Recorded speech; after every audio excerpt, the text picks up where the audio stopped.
Hello everyone, and welcome back to another video on my channel. This is episode 6 of the ASMR book club.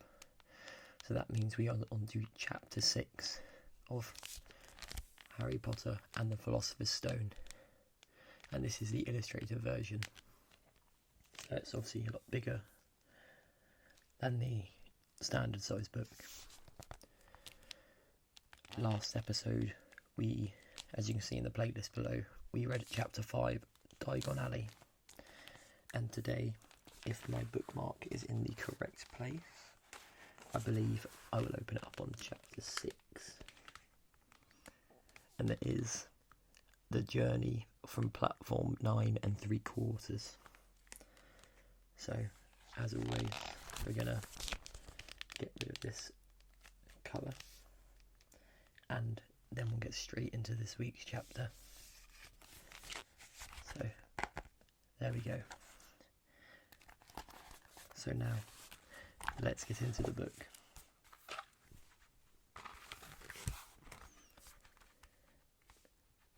Chapter 6, The Journey from Platform 9 3/4. Harry's last month with the Dursleys wasn't fun.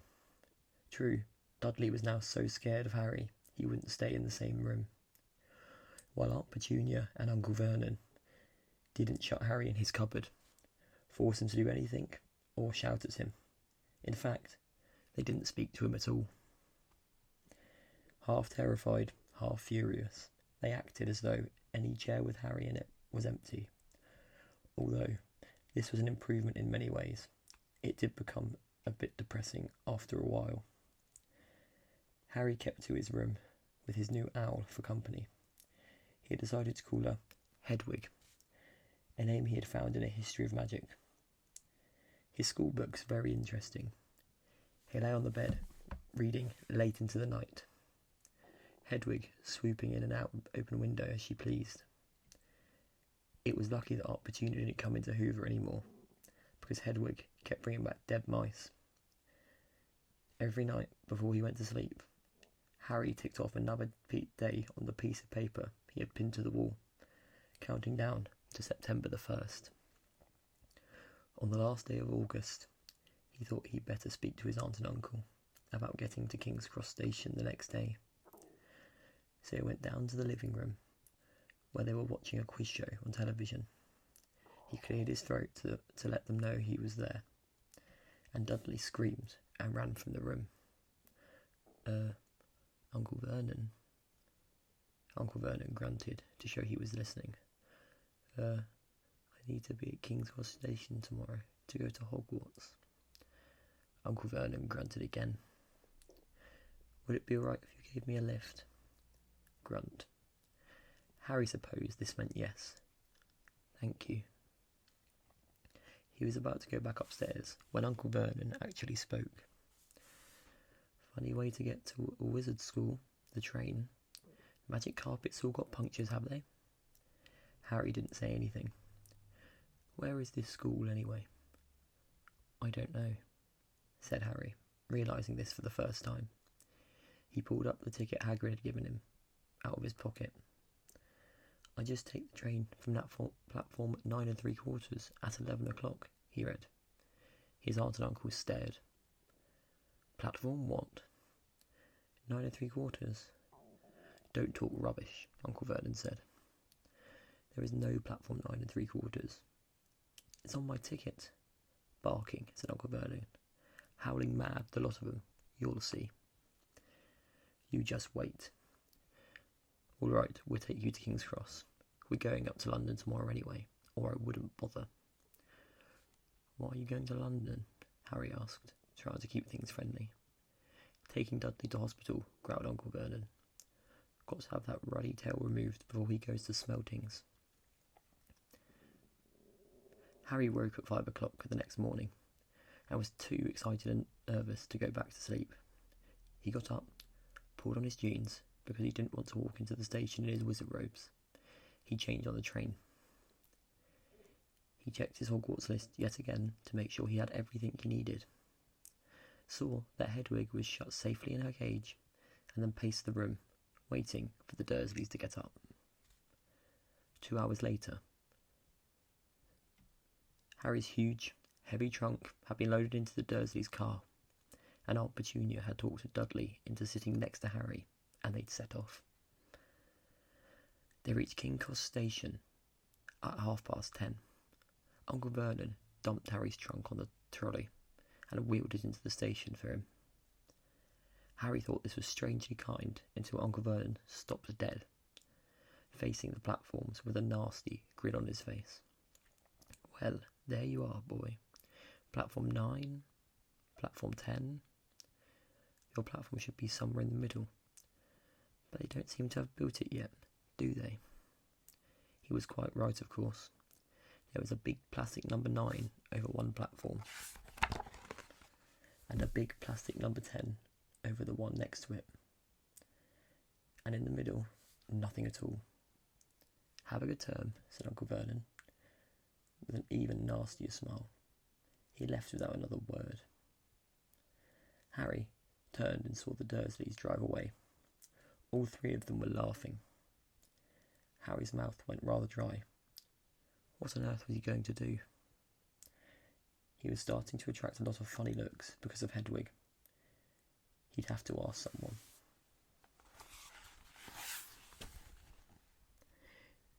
He stopped a passing guard, but didn't dare mention platform 9 3/4. The guard had never heard of Hogwarts, and when Harry couldn't even tell him what part of the country it was in, he started to get annoyed. As though Harry was being stupid on purpose and getting desperate. Harry asked for the train that left at 11 o'clock, but the guard said there wasn't one. In the end, the guard strode away, muttering about time wasters. Harry was now trying hard not to panic. According to the large clock over the arrivals board, he had 10 minutes left to get on the train to Hogwarts, and he had no idea how to do it. He was stranded in the middle of the station, with a trunk he could hardly lift, a pocket full of wizard money, and a large owl. Hagrid must have gone to tell him something you had to do, like tapping the third brick on the left to get into Diagon Alley. He wondered if he should get out of his wand and start tapping the ticket box between platforms 9 and 10. At that moment, a group of people passed. Just behind him, he caught a few words of what they were saying. Packed with muggles, of course. Harry swung round. The speaker was a plump woman who was talking to 4 boys, all with flaming red hair. Each of them pushing a trunk like Harry's in front of him, and they had an owl. Heart hammering, Harry pushed his trolley after them. They stopped, and so did he, just near enough to hear what they were saying. "Now, what's the platform number?" said the boy's mother. 9 3/4, piped a small girl, also red-headed, who was holding her hand. "Mum, can't I go?" "You're not old enough, Ginny. Now be quiet." "All right, Percy, you go first." What looked like the oldest boy marched towards the platform 9 and 10. Harry watched carefully, not to blink in case he missed it. But just as the boy reached the divide between the two platforms, a large crowd of tourists came swarming in front of him, and by the time the last rucksack had cleared away, the boy had vanished. "Fred, you next," the plump woman said. "I'm not Fred, I'm George," said the boy. "Honestly, woman, call yourself our mother. Can't you tell I'm George?" "Sorry, George, dear." "Only joking. I am Fred," said the boy. And off he went. His twin called after him to hurry up, and he must have done, because a second later he had gone. How had he done it? Now the third brother was walking briskly towards the ticket barrier. He was almost there, and then, quite suddenly, he wasn't anywhere. There was nothing else for it. "Excuse me," said Harry to the plump woman. "Hello, dear," she said. "First time at Hogwarts. Ron's new too." She pointed at the last and youngest of her sons. He was tall, thin, and gangling, with freckles, big hands and feet, and a long nose. Yes, said Harry. The thing is, I don't know how to get to the platform, she said, kindly, and Harry nodded. Not to worry, she said. All you have to do is walk straight at the barrier between platform 9 and 10. Don't stop, and don't be scared. You'll crash into it. That's very important. Best do it a bit of a run if you're nervous. Go on, go now, before run. Okay, said Harry. He pushed his trolley round and stared at the barrier. It looked very solid. He started to walk towards it. People jostled him on their way to the platform. It's 9 and 10. Harry walked more quickly. He was going to smash right into the ticket box, and then he'd be in trouble. Leaning forward his trolley, he broke into a heavy run. The barrier was coming nearer and nearer. He wouldn't be able to stop. The trolley was out of control. He was a foot away. He closed his eyes, ready for the crash. It didn't come. He kept on running. He opened his eyes.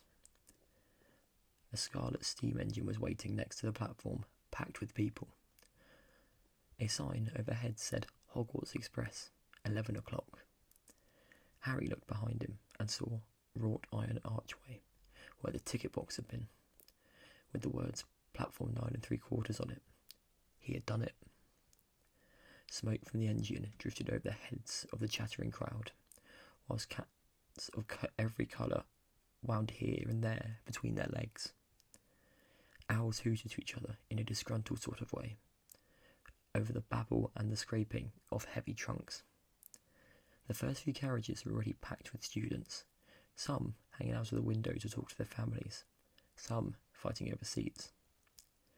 Harry pushed his trolley off down the platform in search of an empty seat. He passed round a round-faced boy, saying, "Gran, I lost my toad again." "Oh, Neville," he heard the old woman sigh. A boy with dreadlocks was surrounded by a small crowd. "Give us a look, Lee. Go on."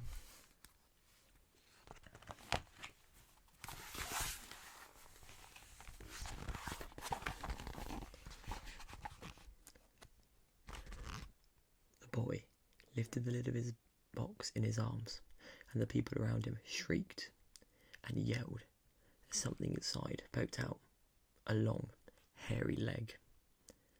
Harry pressed on through the crowd until he found an empty compartment near the end of the train.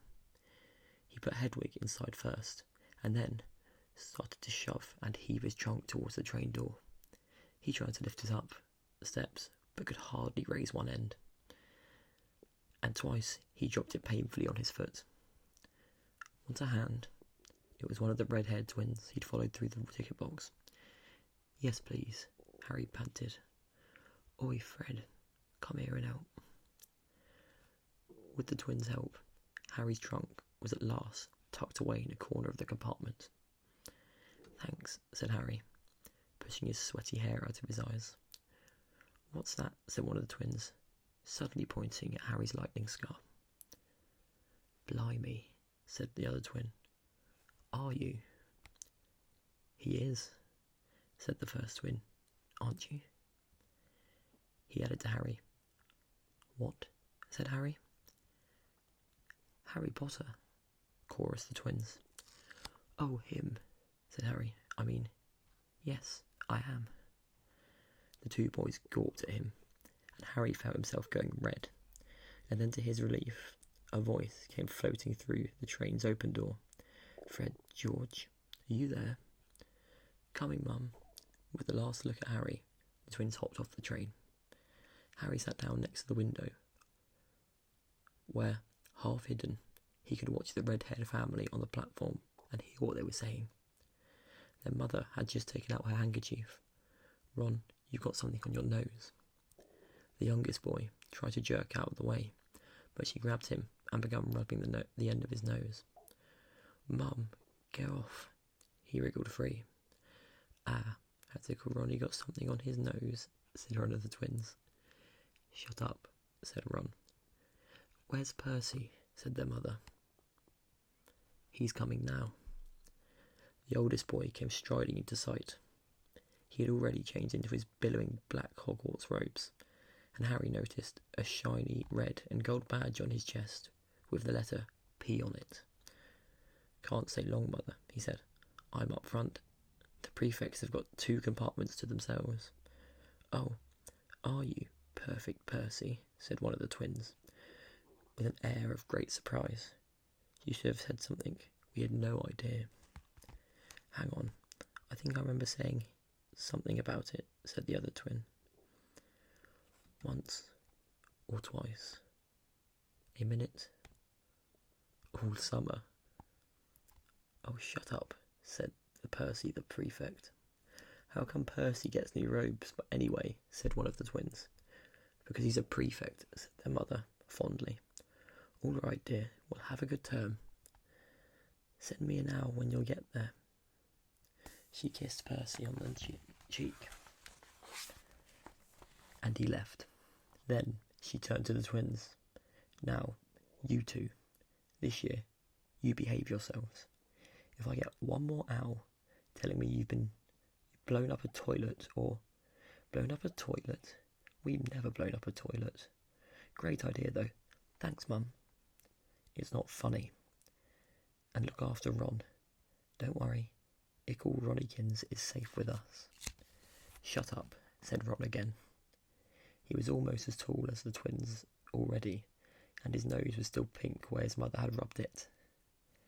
Hey, Mum, guess what? Guess who we just met on the train? Harry leant back quickly so they couldn't see him looking. You know, that black-haired boy who was near us in the station. Know who he is? Who? Harry Potter. Harry heard the little girl's voice. Oh, Mum, can I go on the train and see him? Mum, oh, please. You've already seen him, Ginny, and the poor boy isn't something to goggle at. In a zoo. Is he really? Fred, how do you know? Asked him, saw his scar. It's really there, like lightning. Poor dear. No wonder he was alone. I wondered. He was ever so polite when he asked how to get on the platform. Never mind that. Do you think he remembers what you know who looks like? Their mother suddenly became very stern. I forbid you to ask him, Fred. No, don't you dare. As though he needs reminding of that on his first day at school. All right, keep your hair on. A whistle sounded. Hurry up, their mother said, and the 3 boys clambered onto the train. They leant out the window for her to kiss them on goodbye, and their younger sister began to cry. Don't, Ginny. We'll send you loads of owls. We'll send you a Hogwarts toilet seat. George. Only joking, Mum.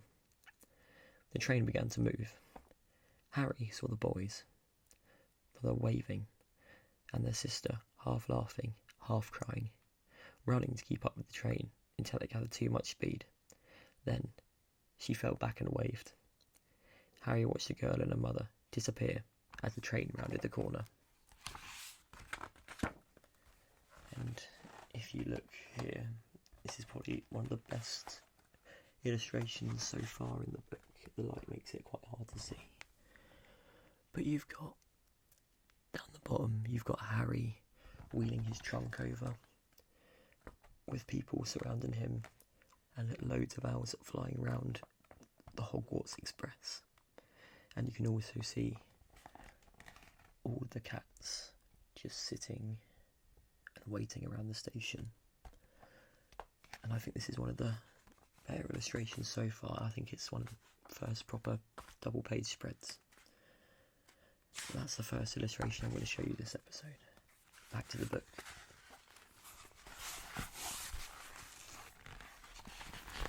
Houses flashed past the window. Harry felt a great leap of excitement. He didn't know what he was going to, but that had to be better than what he was leaving behind. The door of the compartment slid open, and the youngest red-headed boy came in. Anyone sitting there? He asked, pointing at the seat opposite Harry. Everywhere else is full. Harry shook his head, and the boy sat down. He glanced at Harry, and then looked quickly out of the window, pretending he hadn't looked. Harry saw he still had a black mark on his nose. "Hey, Ron." The twins were back. "Listen, we're going down the middle of the train. Lee Jordan's got a giant tarantula down there." "Right," mumbled Ron. "Harry," said the other twin, "do we introduce ourselves? Fred and George Weasley. And this is Ron, our brother." "See you later, then." "Bye," said Harry and Ron. The twins slid the compartment door shut behind them. "Are you really Harry Potter?" Ron blurted out. Harry nodded. "Oh, well, I thought I might be one of the Fred and George's jokes," said Ron. "And have you really got, you know?" He pointed at Harry's forehead. Harry pulled back the fringe to show the lightning scar. Ron stared. "So that's where you know who?"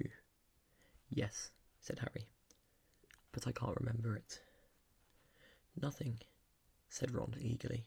"Well, I remember a lot of green light, but nothing else." "Wow," said Ron. He sat and stared at Harry for a few moments, and then, as though he had suddenly realised what he was doing, he quickly looked out the window again. "Are all your family wizards?" said Harry, who found Ron just as interesting as Ron found him. Yes, I think so," said Ron. "I think Mum's got a second cousin who's an accountant, but we never talk about him."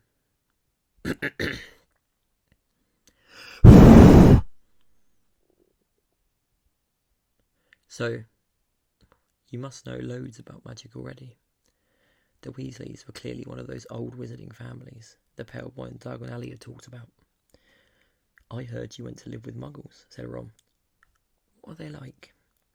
"Horrible. Well, not all of them. My aunt and uncle and cousin are, though. Wish I'd had 3 wizard brothers." "5, said Ron. For some reason, he was looking gloomy. "I'm the 6th in our family to go to Hogwarts. You could say I've got a lot to live up to. Bill and Charlie have already left. Bill was head boy, and Charlie was captain of Quidditch. Now, Percy's a prefect. Fred and George mess around a lot, but they still get really good marks, and everyone thinks they're really funny. Everyone expects me to do as well as the others, but if I do, it's no big deal. Because they did it first. You never get anything new either. With 5 brothers, I've got Bill's old robes, Charlie's old wand, and Percy's old rat." Ron reached inside his jacket and pulled out a fat grey rat, which was asleep. "His name is Scabbers, and he's useless. He hardly ever wakes up. Percy got an owl from my dad for being made a prefect. But he couldn't... I got Scabbers instead." Ron's ears went pink. He seemed to think he had said too much, because he went back to staring out the window.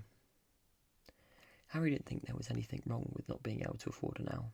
After all, he'd never had any money in his life until a month ago.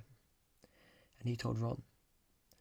So all about having to wear Dudley's old clothes and never getting proper birthday presents. This seemed to cheer Ron up. And until Hagrid told me, I didn't know anything about being a wizard, or about my parents, or Voldemort. Ron gasped. "What?" said Harry. "You said, you know whose name?" said Ron, sounding both shocked and impressed. "I'd have thought you, of all people."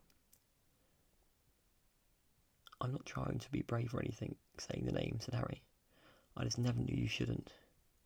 See what I mean? I've got loads to learn." "I bet," he added, voicing for the first time something that had been worrying him a lot lately. "I bet I'm the worst in the class." "You won't be. There's loads of people come from Muggle families, and they learn quick enough." While they had been talking, the train had carried them out of London. Now, they were speeding past the fields full of cows and sheep. They were quiet for a time, watching the fields and the lanes flick past. Around 12:30, there was a great clattering outside in the corridor, and a smiling, dimpled woman slid back the door and said, "Anything from the trolley, dear?" Harry, who hadn't had any breakfast, leapt to his feet, but Ron's ears went pink again, and he muttered he'd brought sandwiches. Harry went out into the corridor. He'd never had any money for sweets with the Dursleys, and now that he had pockets rattling with gold and silver, he was ready to buy as many Mars bars as he could carry. But the woman didn't have any Mars bars.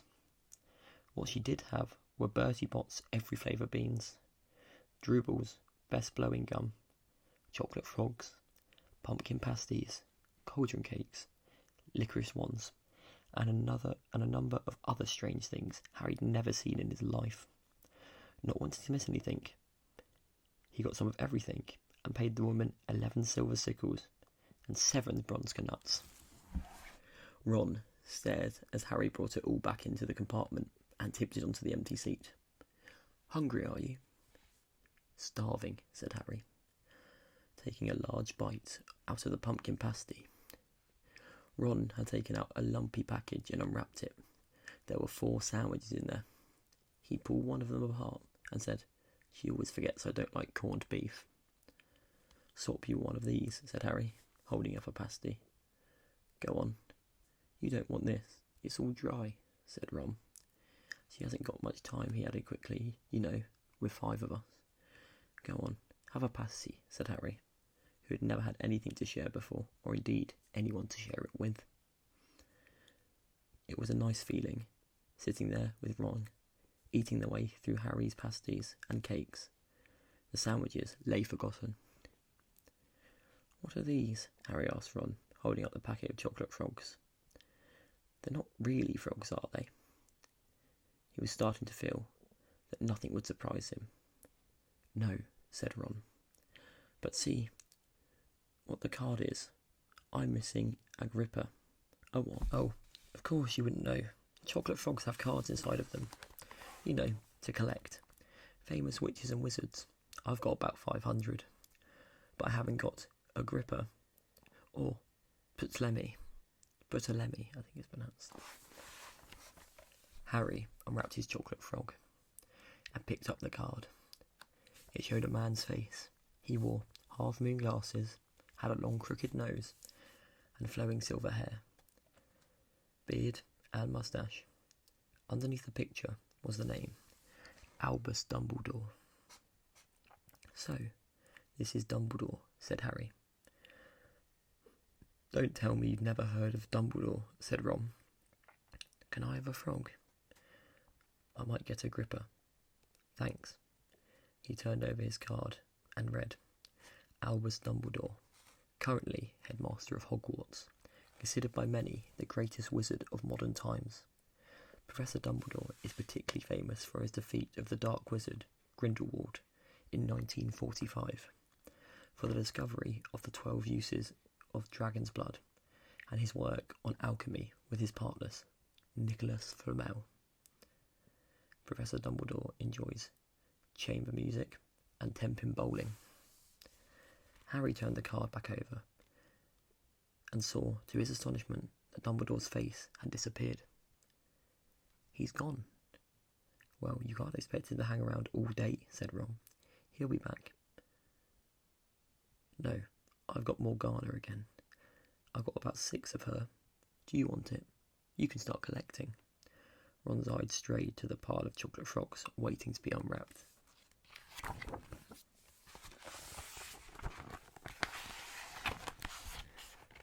"Help yourself," said Harry. "But in, the Muggle world, people just say, put in photos." "Do they?" "What, they don't move at all?" Ron sounded amazed. "Weird." Harry stared as Dumbledore sidled back into the picture on his card and gave him a small smile. Ron was more interested in eating the frogs than looking at the famous witches and wizards card, but Harry couldn't keep his eyes off them. Soon he not only Dumbledore and Morgana, but Hengist Woodcroft, Albric Grunion, Ceus Paracelsus, and Merlin.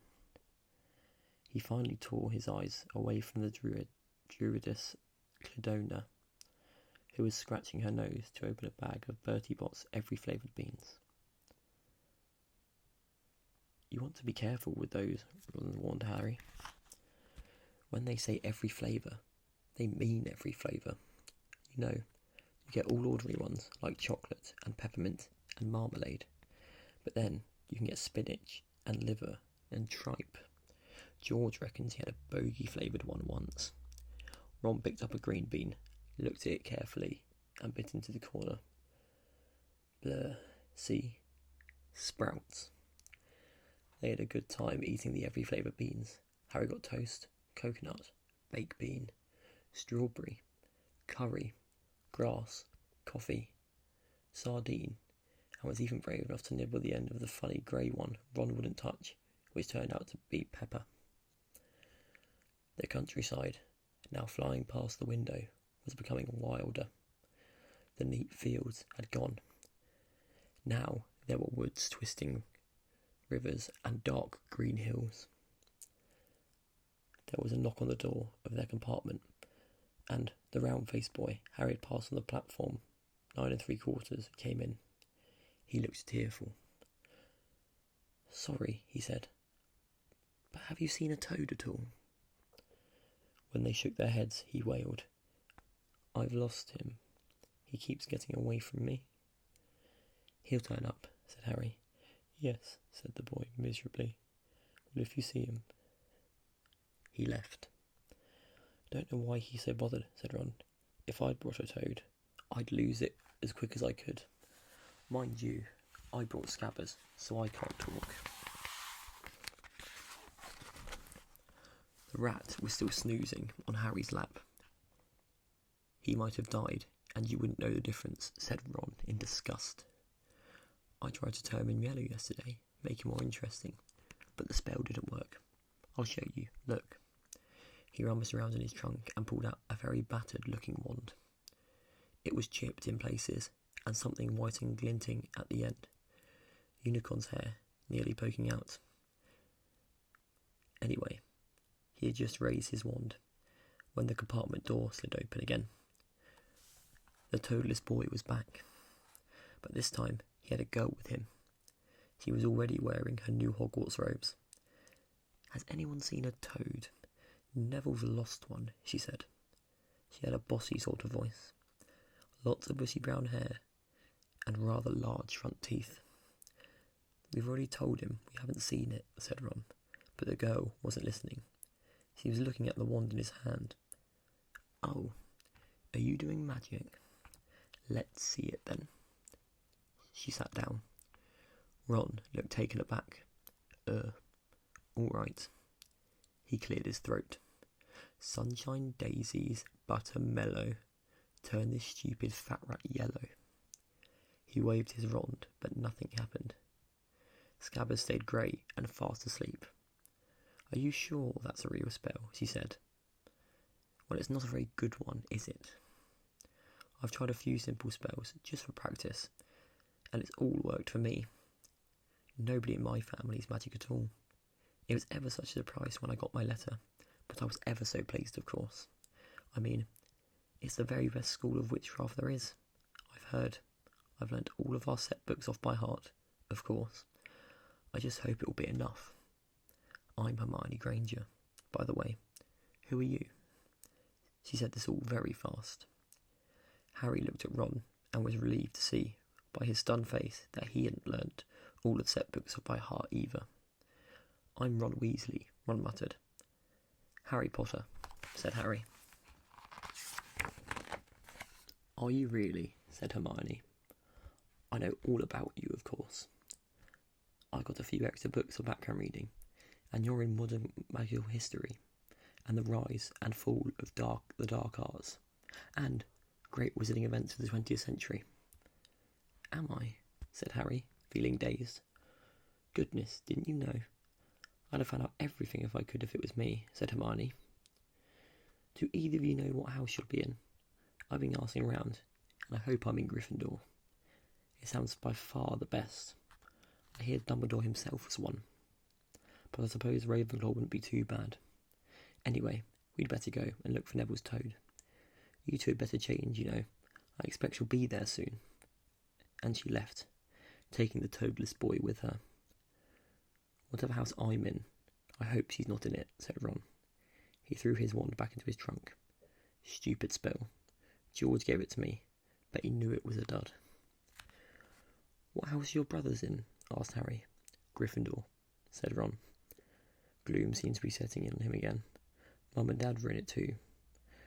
I don't know what they'll say if I'm not. Don't suppose Ravenclaw would be too bad, but I imagine if they put me in Slytherin. That's the House Vault. I mean, you know who was in. Yeah, said Ron. He flopped back into his seat, looking depressed. I think the ends of Scabbers' whiskers are a bit lighter, said Harry, trying to take Ron's mind off houses. So what do your oldest brothers do now they've left anyway? Harry was wondering what wizards did once they finished school. Charlie's in Romania, studying dragons, and Bill's in Africa doing something for Gringotts, said Ron.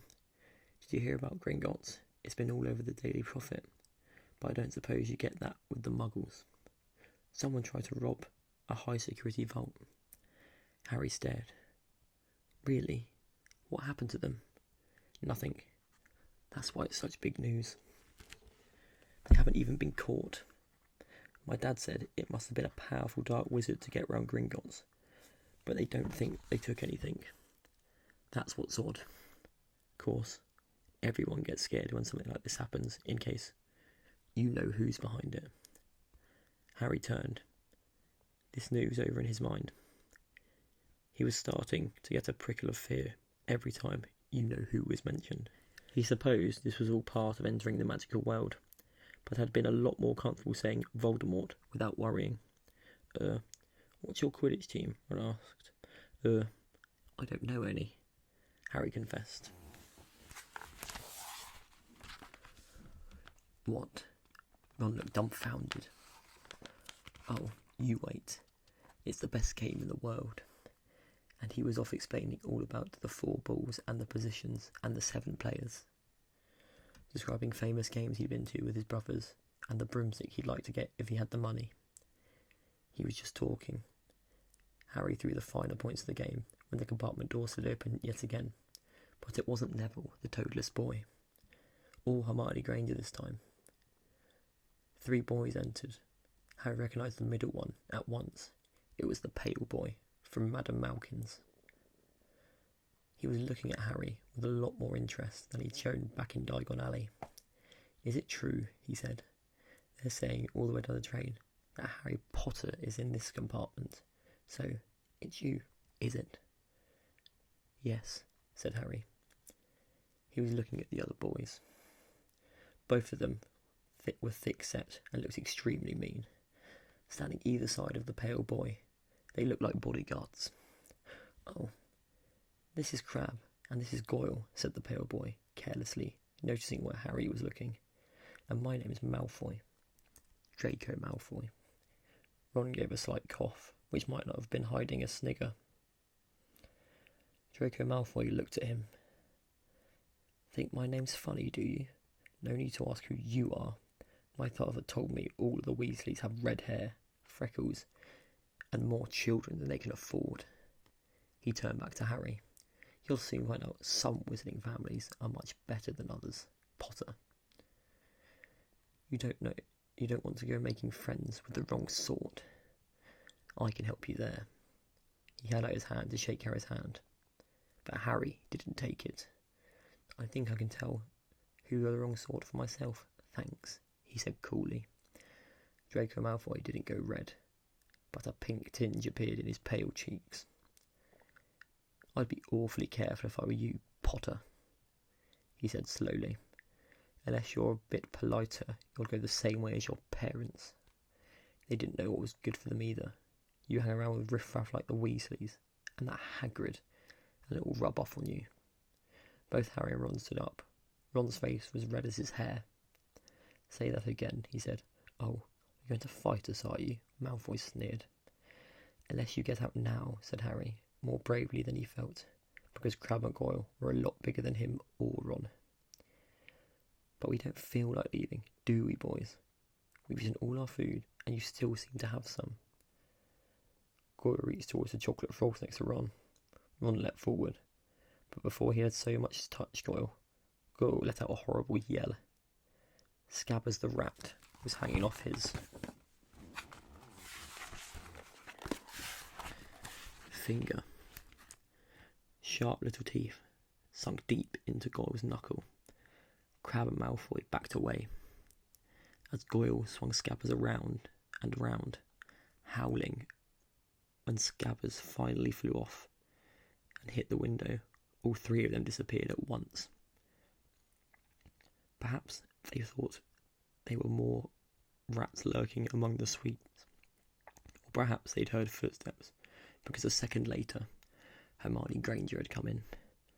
"What's been going on?" she said, looking at the sweets all over the floor, and Ron picking up Scabbers by his tail.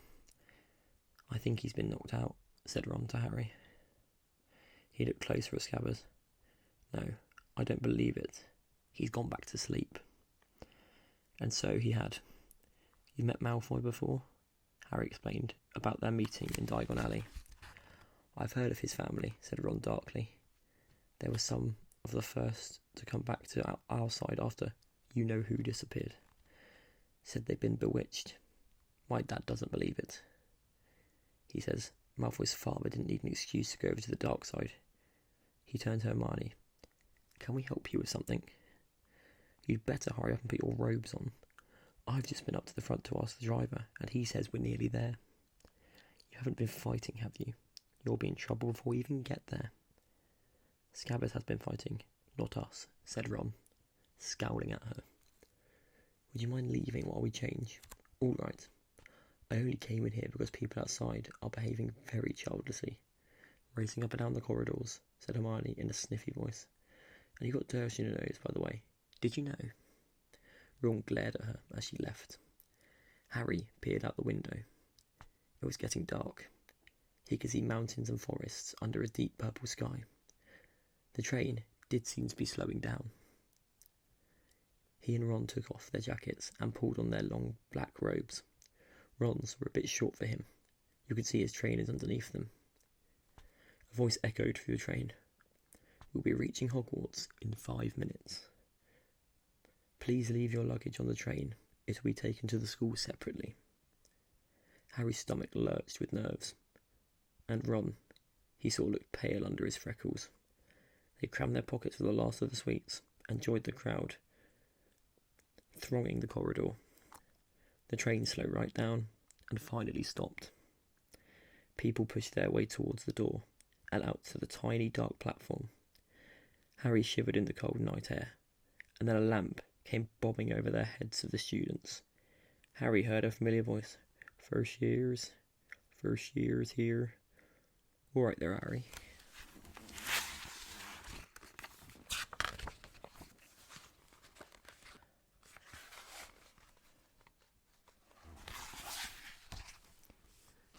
Hagrid's big hairy face beamed over the sea of heads. "Come on, follow me. Any first years? Mind your step now. First years, follow me." Slipping and stumbling, they followed Hagrid down what seemed to be a steep, narrow path. It was so dark, either side of them, that Harry thought there must be thick trees there. Nobody spoke much. Neville, the boy who kept losing his toad, sniffled once or twice. "You'll get a first sight of Hogwarts in the sec," Hagrid called over his shoulder. "Just round this bend here." There was a loud "ooh." The narrow path had opened suddenly on the edge of the great black lake. Perched atop of a high mountain on the other side, its windows sparkling in the starry sky, was a vast castle with many turrets and towers. "No more'n 4 to a boat," called Hagrid, pointing at the fleet of little boats sitting on the water by the shore. Harry and Ron were followed into their boat by Neville and Hermione. "Everyone in," shouted Hagrid, who had a boat to himself. "Right then, forward." And the fleet of little boats all moved off all at once, gliding across the lake, which was as smooth as glass. Everyone was silent, staring up at the great castle overhead. It towered over them as they sailed nearer and nearer to the cliff on which stood. "Heads down," yelled Hagrid as the first boats reached the cliff. They all bent their heads, and the little boats carried them through a curtain of ivy, which hid a wide opening in the cliff face. They were carried along a dark tunnel, which seemed to be taking them right underneath the castle until they'd reach a kind of underground harbour, where they clambered out onto the rocks and pebbles.